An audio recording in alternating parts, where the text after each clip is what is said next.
Is this the most overpriced category in the game of golf? And if it isn't, which one is?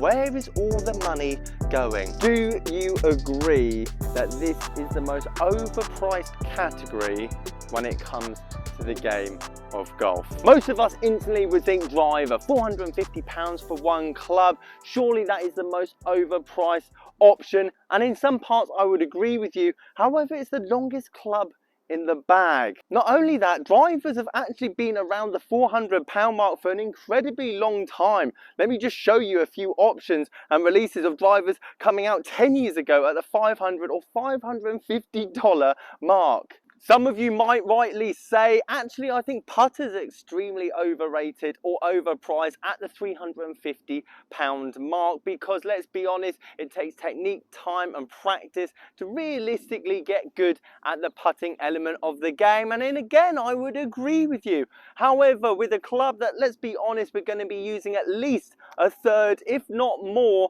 throughout the duration of our round of golf, surely you should be spending the most time and effort and money into the one club that's probably going to save you more shots than any other club in the bag. And I accidentally came across this video idea because I've had this iron for quite a while. I did a collaboration with Sub 70. We did some videos. They went down incredibly well, and I had 2 giveaways. Unlike Callum, Paul actually got back to my comment and now has this SAS Golf logo wedge in his possession. Callum, I've been trying to get hold of you. You have won this utility 4 driving iron from Sub 70, retailed at £99, which when I add into the fact that you can go and get fitted by the guys at Sub 70 or have a telephone conversation, different head options, different shaft options, different grip options for around £99, I thought that was relatively good value. There's cheaper alternatives in the second-hand market, which I'm going to get into, and there's also extremely expensive options in the brand new 2022 lineup, which we're also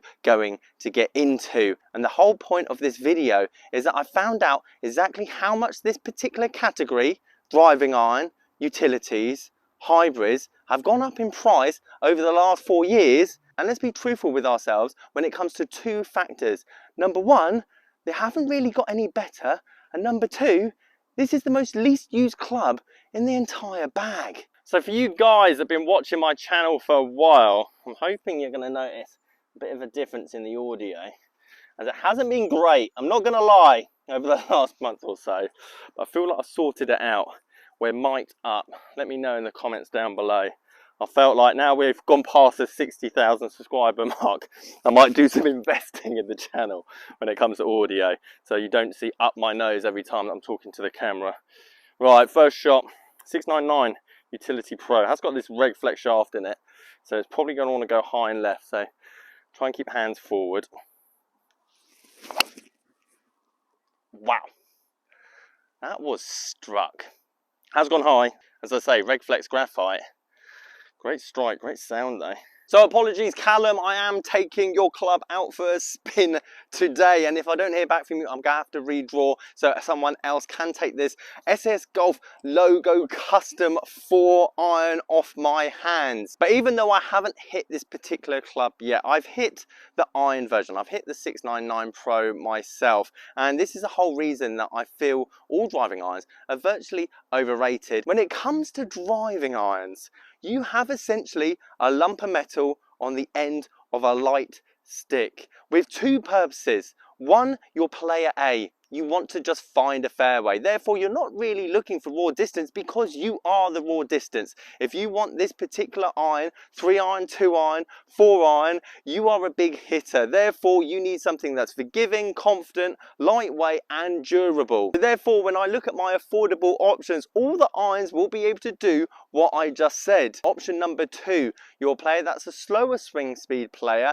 and this is to merge or bridge the gap between your irons to this, potentially a 5-wood, and then obviously into the woods throughout your bag. And the same argument is applied. You need a regular graphite shaft, nothing too special, with an iron head that has quite a bit of forgiveness and quite a bit of its center of gravity at the back of the head. And again, to try and prop up my argument, both players A and B will be using this particular club 5 times around. Player A trying to find a fairway, but let's be honest, par 5s or wider par 4s, he's going to be taking driver or 3-wood. Player B is essentially going to be using these on par 3s or long par 4s to try and get up around the green and then obviously make their 2-putt or their up and down. Coupled with the idea that this is essentially a lump of metal on the end of a stick, where is all the money going? But ultimately, all driving irons that come out at that 249, 229 price tag ultimately drop to £100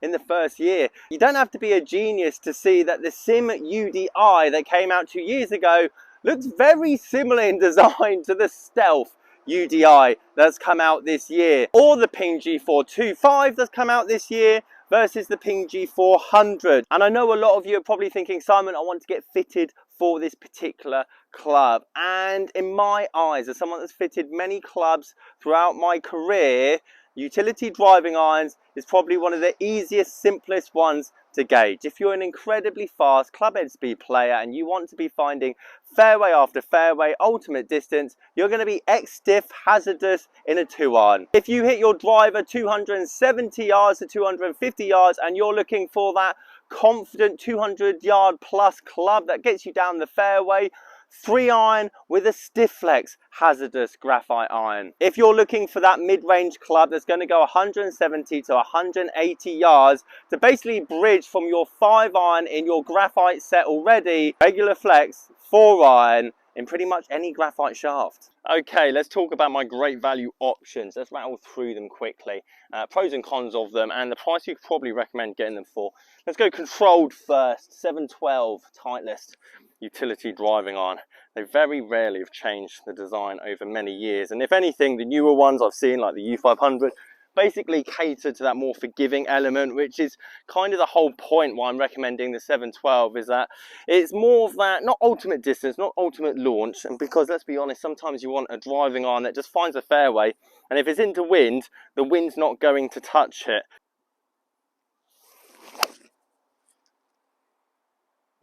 That was nice. So the wind's not going to touch it, and the problem I've seen with a lot of driving irons, and as I go into the Ping G series, which I'm going to recommend next, is that if you're a fast swing club head speed player, you don't need that launch, you don't need that height. If anything, you want something that's controlled and goes 230 and sits in the middle of the fairway, because if you want to bomb one down the middle, that kind of player would probably just take their driver. As I mentioned, up next, the Ping G series, kind of controversial in a video I made the other day. But the reason I like it is because that's the opposite end of the spectrum. Ultra forgiving, ultra chunky, basically a hybrid. But for me personally, the way it sat on the ground, I didn't feel like I could miss the fairway or miss the fairway by much. And that's probably because of the amount of spin and launch it produced. So that if I did hit it wayward, and I did hit it left, or I did hit it right, it's going to come and nestle itself back down onto the planet without pushing itself into the rough on the left hand side or potentially ballooning off into the landscape on the right. Tell you what, I'm striking this 6999 Pro, I should say, from sub 70 quite well. And it's kind of my point of this video, is that it's just a head that's lofted correctly for the shot that I'm trying to hit down the middle of the fairway. It doesn't take a genius to design a particular driving iron that's going to work well under a lot of circumstances. The in-between, classic, aesthetic, underrated when it comes to driving irons, underrated when it comes to irons in general. The Srixon U65, U85, I know the 7Xs are going to be a bit more expensive, so I wouldn't go that far.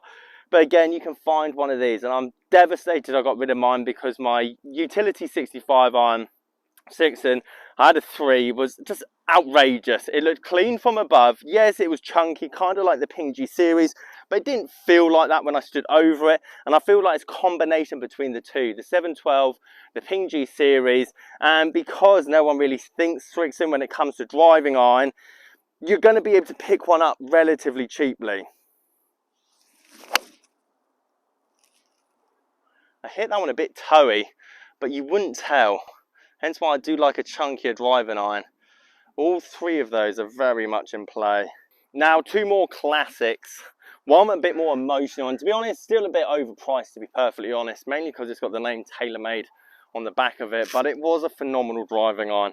A bit emotional on my part, mainly because it was one of my first. Do you know what I mean? So I felt like I had an affinity with this club, and why I sold it, I have no idea, but I didn't miss anything with it, and that's the RSI TaylorMade UDI, and I just felt like TaylorMade were just ahead of the game at that period. All the other utility driving irons were essentially more like a chunky blade, like the 712, for example, like the P790.